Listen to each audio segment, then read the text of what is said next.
Ничего страшного, ничего. Ժամանակ տեղից գոռացիք, ասացիք ամոթը դավաճան վարչապետ ունենալն է։ Չեմ անում։ Ես արձագանքին ակնկալիք չունեմ։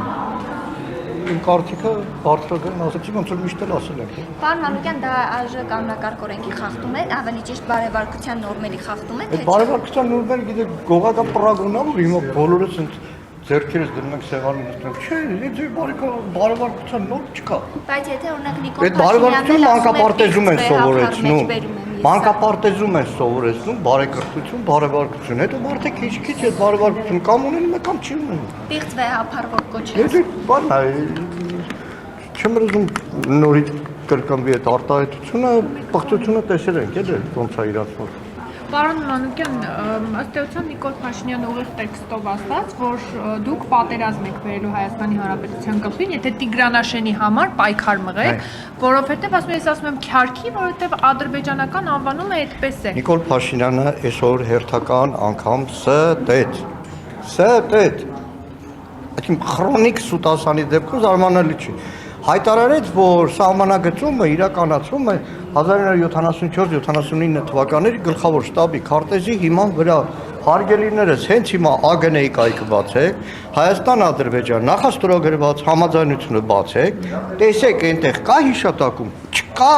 եւ ավելին ձեզ ասեմ, մենք որ ծանոթանում էինք փաստաթղթի, ի սկզբանե հայկական կողմը առաջարկել էր Ադրբեջանին, որ այդ համաձայնագրի մեջ ամրագրվի գլխավոր շտաբի քարտը։ Ադրբեջանը մերժել է, դրանից հետո հայերը վիզները ծռած, ինչ որ Ադրբեջանը մերժել է, հայերը վիզները ծռած հանել են այդ նախագծին։ Երկրորդը սահմանագծման, սահմանազատման համատեղ հանձնաժողովների աշխատակարգը նայեք, այնտեղ չկա հիշատակում գլխավոր շտաբի քարտեզներ, այնտեղ ընդհանրական տարբեր քարտեզների մասին է, բայց այն օր ազգային ժողովի ամբիոնից բացատրել եմ Տիգրանաշենը 90 թվականի հունվարի 15-ից խորհրդային Հայաստանի տարածքում է եղել, դեռ ավելին 1926 թվականի քարտեզով էլ է խորհրդային Հայաստանի կազմում եղել։ Աղեր խելագարության աստիճանի են հասցնում, մենք Վրաստանի հետ տարիներ շարունակ բանակցել ենք սահմանագծման հարցում, որպեսզի համաձայնության գանք, թե որ քարտեզի հիման վրա պետք է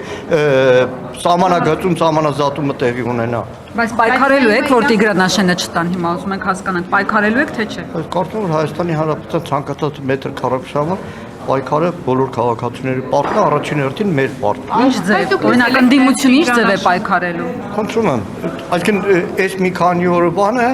պայքարի ծիծեռնակներն են։ Այս մի քանի օր առաջին օրվանից Տիգրանաշենի մասին բարձրաձայնումը այդ պայքարի ծիծեռնակներն են, որ Պարոն Մանուկյան, իսկ դուք Տիգրանաշենցիներին լսել եք, օրինակ կան մարդիկ, ովքեր ես կիսում են դիմում եմ բոլոր լրագրողներին, դիմում եմ բոլոր ընդդիմադիր գործիչներին, մի արեք դա ամբարով բան է, մի արեք, Տիգրանաշենցու շուրթերով հայ ժողովրդին մի համոզեք, որ Տիգրանաշենը պետքա վերադարձի, որտեղ Տիգրանաշենը իմ ապագա թոռանն է, ձերն է, ամբողջ Հայաստանի Հանրապետությանն է, Տիգրանաշենցին չի որ որոշում իր գյուղը Հայաստանի Հանրապետության մաս է, թե չէ, ուր ենք ուզում հասցնենք մեր երկիրը, բզիկ ամեն մեկը իր տունը կարա փոխհատուցով հիման վրա տա Ադրբեջանին, թե ոչ։ 4-րդ հանրապետության մասին ինչ կասեք, հռչակեցին 4-րդ հանրապետությունը։ Ելույթների ժամանակ շատ ավելի հանգամանալից կանդրադառնանք, իրականում այս կառավարության ծրագիրը Հայաստանի Հանրապետության պետականության փլուզման ծրագիրն է եւ ամենակոնֆլիկտածինը հենց այս ծրագիրն է, որտեղ ծրագիրը փորձ չի անում եւի լուծում գտնել ռազմաքաղաքական, տնտեսական բոլոր առումով կտրուկ դրել է, որը վտանգները պարունակում մեր ժողովրդին, տնտեսական, քաղաքական, ռազմական, անվտանգության առումով։ Պարոն Մանուկյան, հենց անվտանգության մասին հարցը էլի բանակի հետ կապված, տեսեք, վերջին հաշվապատասխանից Նիկոլ Փաշինյանը ասաց, որ վճռական եւ արմատական քայլեր են անելու բանակում մահերի հետ կապված։ Նախ ձեր գնահատականն եմ ուզում լսել, այս մեկ ամսվա ընթացքում այդ մահերի հետ կապված, սպանությունների հետ կապված, ինչու է դա լինում։ Եվ ինչ վճռական կամ արմատական քայլեր պիտի անի օրինակ։ Տաղանդավորագույն մանիպուլյատոր կարող է լինել, երբ որ մարտական հերթապահության ժամանակ խաղաղ պայմաններում զոհերի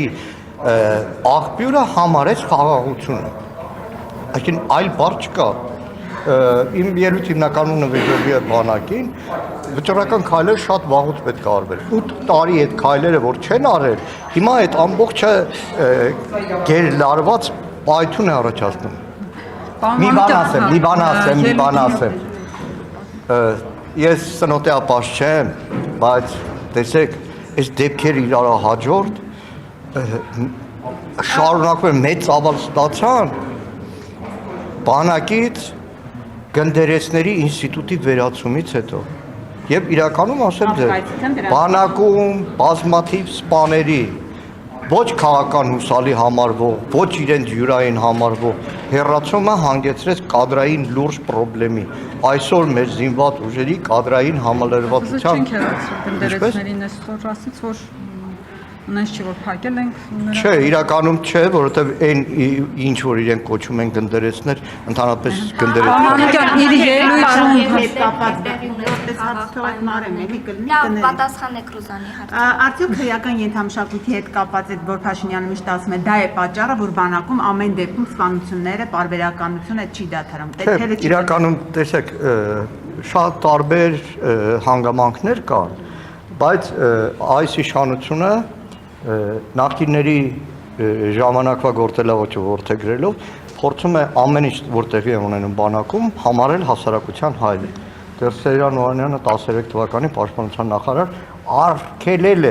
բանակը հասարակության հայելի ձևակերպում, որտեղ բանակը ինքը լրիվ ուրիշ օրգանիզմ է, ուրիշ կարգապահություն է, բայց երբ որ դու այսպես ասեմ ամբողջությամբ գործում ես PR-ի համար, տեսեք վերջին դեպքը որ եղավ, դրանից 2 օր առաջ Սուրեն Պապիկյանը եղել է այդ զորամասում։ Այսինքն որպես ինչ, այսինքն այդ նախարարներ չեն եղել զորամասերում, այս 30 տարի գլխավոր շտաբի պետ ու պաշտպանության նախարար անակնկալ այդ չի կատարել։ Այսինքն անօգուտ են Պապիկյանի այցերը, անօգուտ են ձեզ համար Պապիկյանը։ Ես կարծում եմ որ այո, որտեղ խորքային բան կա, կառավարման հարց կա, զինվորների զբաղվածության հարց կա, հոգեբանության հարց կա, գաղափարականության հարց կա։ Նայեք, պրիմիտիվ օրինակ ասեմ, նոր ռազմական ոստիկանության պետ են նշանակել, որը ավելի շատ Բաղրամյան փողոցում պայթուցիկներ օգտագործվողն է, ռազմական ոստիկանության պետը ինքը հոգեբան պետք է լինի, ինքը բառնակի նիստ ու կացը, խորքը, պատմությունը իմացող պետք է լինի, իսկ որպես վերել են դեռ ավելին ասեմ, այսինքն ես բանակում այսօր ծառայող զինվորել եմ, կասեմ ի՞նչ կարգապահություն, դուք եք կարգապահ, պաշտպանության նախարարը գալիս է առանց գլխարկի ռազմական ոստիկանության պետ, դուք տենց եք կարգապահ, ես ուրիշ ձև եմ անկարգապահ։ Երբ որ զինվորը տեսնում է հեռուստացով, որ խաբում են իրեն իր ծնողին, ասում են նոր հանդերձանք է բանակում, տենում են մի ստորաբաժանում ես կեցը, նոր հանդերձանք, կեսը հին հանդերձանք, ասում են լավ էլի սուտ եք խոսում։ Պարոն դուք անձնապես հետաքրքրվել եք, թե նախորդին ճամբարակի այդ դեպքով զինվորները ինչ էին ինձ հետո դուրս բերվել։ Որքան ես տեղյակ եմ, պատիժ են կիրառել, որը խայտարակություն է, օրենքի ոտնահարում է։ ՏՊՆ-ն հերքել էր, չէ՞, որ Չէ։ Հակագազերի մասին ես երբեք չեմ ասել, ուղղակի տեղյակ եմ, որ պատիժ են կիրառել, այդ հատվածը ճանապարհի որ տեսնեք, այսինքն Նիկոլ Փաշինյանը բոլորի վրա մեղք գցել, չէ, այդ խեղճ ու կարակ գյուղացու զիլի վրա մեղք գցեց, այնտեղ որևէ կերպ այդ զիլը չէր կարող, այլ հարց որ առանց համարանիշի բան, խոթարքի զիլը եղել։ Մարդը իր 3 անչափահաս երեխեքին այդպես է պայել։ Հիմա գյուղերում ապրող շատերը գիտեն առանց պետամանանիշի, առանց տեխասմոտրի բանի, լիքը այդ ավտոները դաշտերն են գնում, բանջարեղենում միրգ են հավաքում։ Բայց այդտեղ գործ ունենք խայտարակ, իրարա հաջորդ դեպքերի է։ Տեսեք,